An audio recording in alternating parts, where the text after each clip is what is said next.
Hey kids, it's time for a story. Today we will be reading Margaret and H.A. Ray's Curious George and the Puppies.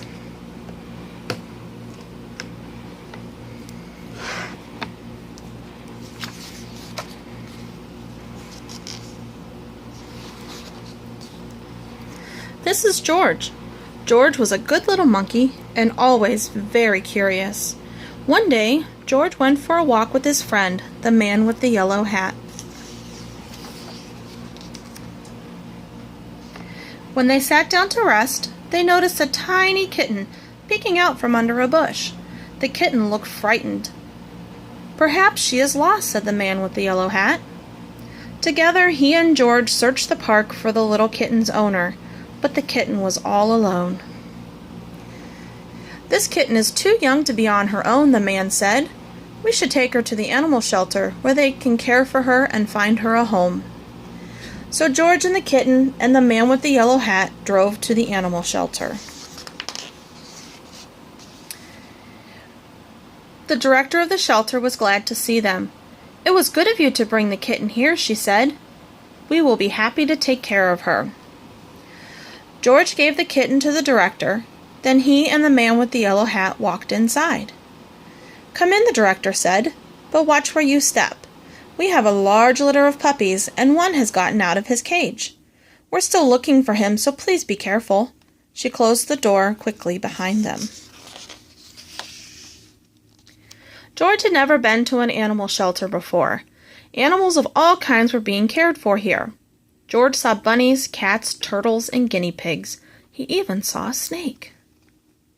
But he didn't see any puppies.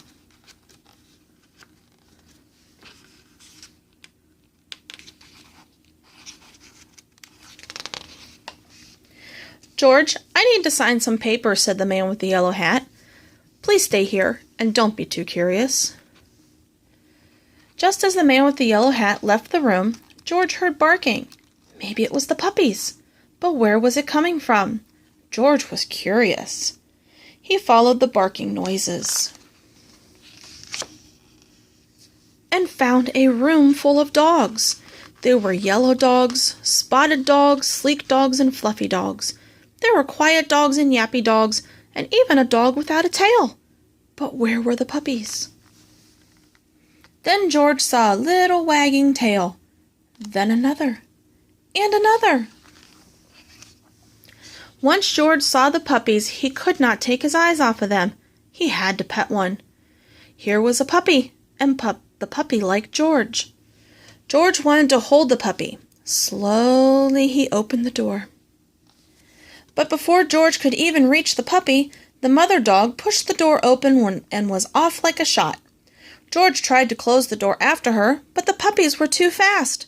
There was nothing George could do. Puppies were everywhere. Puppies hid under the desk. Puppies barked at bunnies. One puppy played with the telephone cord, and another climbed on top of a cage to watch the others get into mischief. Soon all the dogs were barking, the cats were meowing, and the bunnies rustled in the corner of their cage.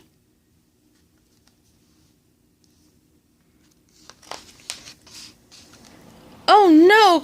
cried the director, as she and the man with the yellow hat rushed into the room.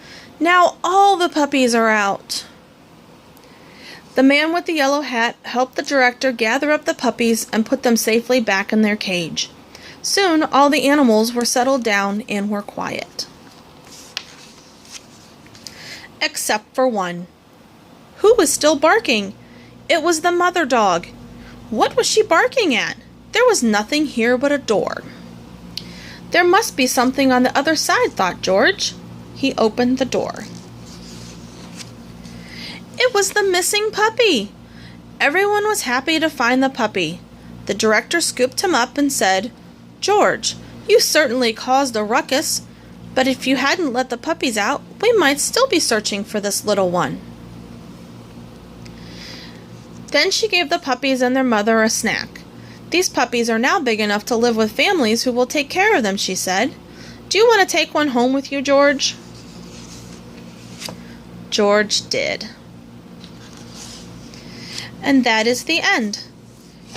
Be sure to check back tomorrow for another story time, and I certainly hope you enjoyed. Be sure to subscribe so you don't miss out on any further books.